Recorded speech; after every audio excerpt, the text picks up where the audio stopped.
Shalom and welcome to another installment of Apostles of GMS, giving all praises to Yahweh B'Shem Yahushai. Today's topic is going to be entitled Biblical Prophecies and Breakdowns.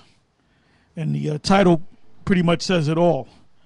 Now, before I let these brothers go into what they're going into, I wanted to cover Revelation, the 17th chapter, because someone had put it in the one of the videos. They asked, and if I can find his name, I'll bring it up. I'll bring up the actual question and so forth. I don't know if you saw it. Did you see that same? Yeah. Okay. So we'll go through it because the brother asked. So, we'll go through the whole breakdown. Okay. But we don't have to do it right now, but we can do it, in the midst of the show. All right. So with that, go ahead.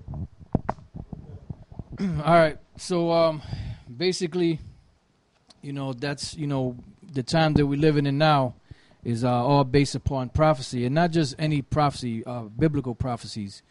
Because when you read the scriptures, the scriptures speak of the Lord and his angels showing prophets and men of the Lord certain visions and certain similitudes, that represented something in the future, and what the prophets did back then was they would actually see the vision and explain it in terms that they had during their time, and then the terms that they had in their time, when you translate them now, you don't really get the full gist of it because you have to understand the language that was going on back then,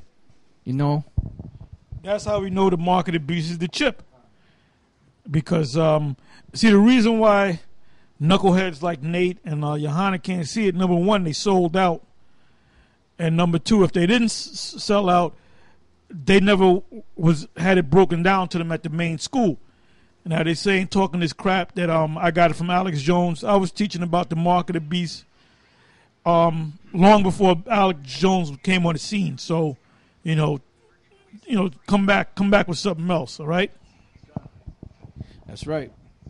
All right. So that's how like for instance today you have certain terms that Jake uses today that even amongst the other nations they don't understand when Jake speaks this hip talk as they call it. So when you go back into the scriptures and you read about these things, you're thinking it's talking about a millstone or it's talking about a scorpion, or a lion, stuff like that. But it's really a reference to. It could be a reference to the missiles. It could be a reference to the microchip. It could be a reference to a myriad of things, pertaining to that particular prophecy. Now this is Isaiah chapter 42 verse 9. It says, "Behold, the former things are come to pass, and new things do I declare. Before they spring forth, I tell you of them." So the Lord said that there are former things that are come to pass. What did he mean by that? Well, what the Most High meant by that was that there were certain things that he spoke of that were going to take place that happened.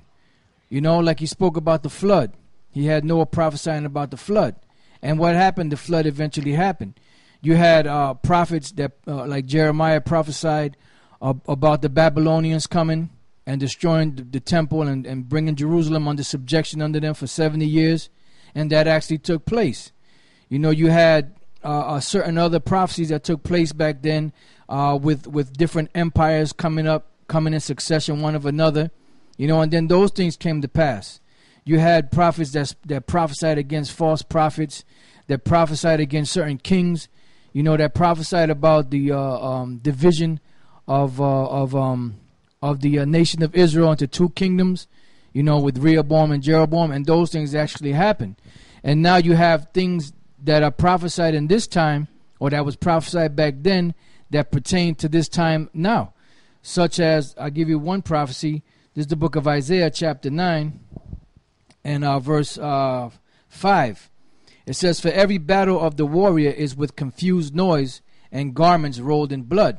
And that's pretty much self-explanatory, meaning that back then when warriors would go to battle, they were on the field, and they had swords and spears and shields. And what they would do is they would go out there, and with a war cry, and fight against each other, cutting limbs off, cutting heads off, blood everywhere, so their garments would be rolled in blood, right? And then, but it says, but this particular war, this particular battle, shall be with burning and fuel of fire. Now, what is that particular battle speaking of? Speaking about the battle of the end, World War III, the nuclear destruction, the fire or the lake of fire that is spoken of in the book of Revelations and others, book of Revelation and other scriptures. So that's a future prophecy of things that are to come to pass. So that's what the Lord said, former things I told you of, and they came to pass, and new things do I declare unto you. And these new things that the Lord declared to us, we're living them right now. This is Joel 2 and 3. A fire devoureth before them, and behind them a flame burneth. You can start at the first verse. Okay, Joel 2 and 1. Blow ye the trumpet in Zion, and sound an alarm in my holy mountain. Right, because the Most High wants the prophets to speak mainly to Israel and to warn them, those that are a part of the elect and those that are not part of the elect, whether they will hear or whether they will forbear, and the other nations. Because this is a message to everybody, so that everybody can see what's happening, what's going on. So that when the time comes and these things start happening, the Most High, Yahweh Bashem Yahushai, they can get the credit for it. And then it'll be known that a prophet has been among you. Go ahead. Let all the inhabitants of the land tremble. Right, let all the inhabitants of the land tremble. See, the problem right now with guys that call themselves Israelites is they don't have the fear of the Lord. They're not trembling at the word of the Lord. That's why you got guys like Nate and Bubble Eye Blackfish and General Yohana, speaking perverse things, breaking the scriptures down wrong. They don't consider what they're doing, man. We check out everything. We don't just make a statement. We just don't come out of the blue and make a statement. We check out everything. So when somebody says, you made this statement? And then we say, yeah, we'll stick by the statement.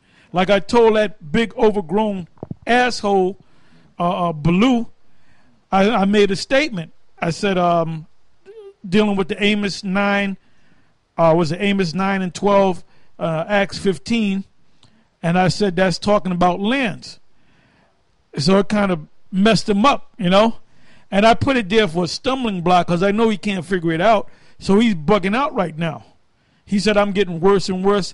I said, well, address it, man. Deal with it. Okay? And now stick with what I say. It's talking about lands. It's talking about the land of Edom and these lands of these other heathens. That's what it's talking about that we're going to possess. But there's nothing deep about you, man. That's right. And and you're another one. You don't have the fear of the Lord. I told him, I said, if you go out next year, winter of 15, 16, or 2015, 16, I'll break it down to you. So, and I know you ain't never going to get the breakdown. Because I know you ain't going out. You ain't going out today, my man. And if you do, you go out for an hour and a half and take 15 minutes of it and say part 12.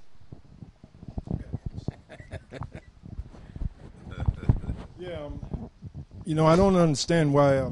Well, I do understand with Baloo. He's a big lummox. But look, part of the prophecy, because we're dealing with prophecies, is not only are we gonna own Esau as slaves and all the other nations, we're gonna, in the case of Esau, we're gonna have his land. He ain't gonna need it because first of all, after 1,000 years, he's gonna be wiped off the face of the earth. All right, and land doesn't go to waste, man. All right. This is the book of Psalms 105 and 44. Well, let me start at 43. And he brought forth his people with joy, which the Lord, Yahweh Bashem Yahushai, is about to do, beginning with the elect. And boy, is it going to be joy when we get the hell out of here, man.